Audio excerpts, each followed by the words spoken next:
কবিগুরু রবীন্দ্রনাথ ঠাকুরের আমি যদি দুষ্টুমি করে ভোরের বেলা মাগো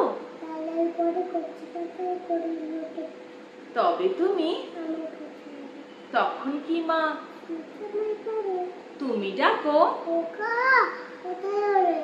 আমি শুধু যখন তুমি থাকবে যে কাজ নিয়ে আমি দেখব নয়ন স্নানটি করে চাপার তলা দিয়ে তুমি পিঠে এখান দিয়ে দূরের থেকে তখন তুমি তোমার খোকার দুপুর বেলা বসবে তুমি গাছের ছায়া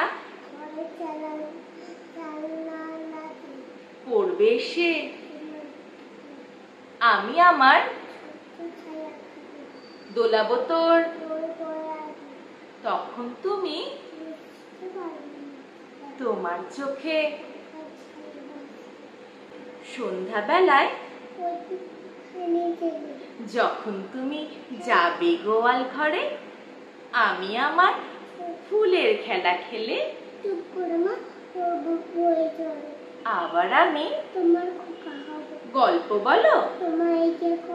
তুমি বলবে দুষ্টু ছিলি কোথা আমি বলবো না নমস্কার নমস্কার।